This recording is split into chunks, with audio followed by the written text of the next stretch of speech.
Welcome to Beijing, a city where the past meets the future, and apparently where hotel rooms grow to epic proportions. Seriously, look at this room at the Hilton. It's bigger than my apartment. At around $200 US a night, this isn't exactly budget travel, but prices in Beijing will be a bit higher. Now, getting to the Great Wall sounds straightforward until you actually do it. First, we hired a local driver who picked us up from Beijing. From there, it was a 90-minute journey, weaving through Beijing's outskirts and countryside to reach our designated bus station. But wait, there's more. We hopped on a crowded shuttle bus, taking us to yet another massive parking area. Here, we navigated ticket counters bustling with excited travelers. Finally, we reached the tram queue, only to realize the line was about an hour long. A quick pro tip: if you're visiting the Great Wall, set your alarm extra early.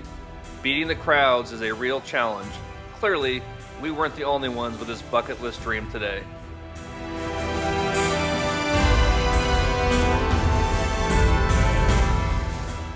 After what felt like forever, we boarded our tram, eager and relieved.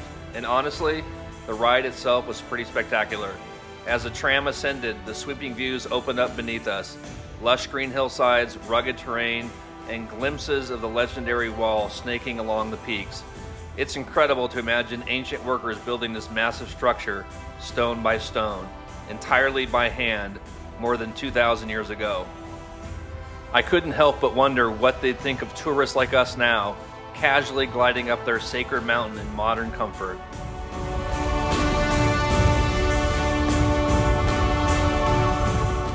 Well, reaching the top answered one pressing question: could it get any more crowded? Turns out, the answer was a definite yes. But trust me, the view made it completely worth it. Standing atop the Great Wall felt incredible. Built primarily to protect ancient China from invasions, this remarkable wall stretches over 13,000 miles. But beware, this isn't a leisurely stroll, it's a serious cardio session. Steep inclines, uneven steps, and narrow passages test your endurance. I was quickly reminded why they call it one of mankind's greatest feats of engineering. Bring water, comfortable shoes, and maybe a Sherpa, or at least a good sense of humor. Seriously though, if stairs aren't your thing, the Great Wall might push your limits. And then the moment happened. I placed my hand against the cold, weathered stones. This wall has stood for centuries, witnessing empires rise and fall. For as long as I can remember, standing here was a personal dream, an ultimate bucket list item finally achieved. It was genuinely surreal, moving, and unforgettable. Coming down the tram, we faced a whole new adventure, reuniting with our driver.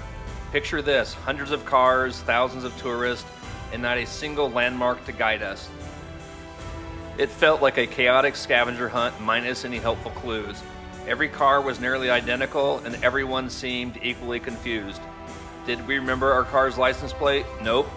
GPS location? Nope again. Moral of the story: always mark your parking spot, or better yet, tie a balloon to your driver. You're welcome for that brilliant idea. Thankfully, after some frantic searching and nervous laughs, we finally found our ride. Next stop, Beijing's Olympic Village, home of the 2008 Olympic Games. As daylight faded into evening, the entire Olympic Park lit up beautifully, captivating and nostalgic.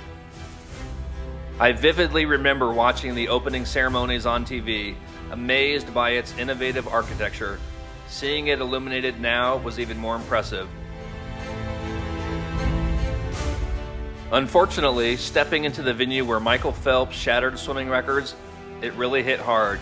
From a distance, it looks sleek and futuristic, but up close, the years haven't been kind. Surprisingly run down and faded, it felt like an Olympic ghost town. Sadly, locals mentioned plans to eventually tear most of this down and replace it with residential buildings. So catch it while you still can. Later that evening, after a full day of exploring, I decided to do something I rarely do when traveling abroad: order a big, juicy steak. In hindsight, huge mistake. It was overpriced, bland, and honestly disappointing.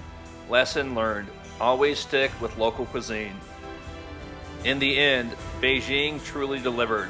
Would I come back? Absolutely. But China's a vast country, brimming with adventures and waiting to be explored. Until next time, travel smart, skip the steak, and keep your bucket list close at hand. Thanks for joining me. See you in the next video.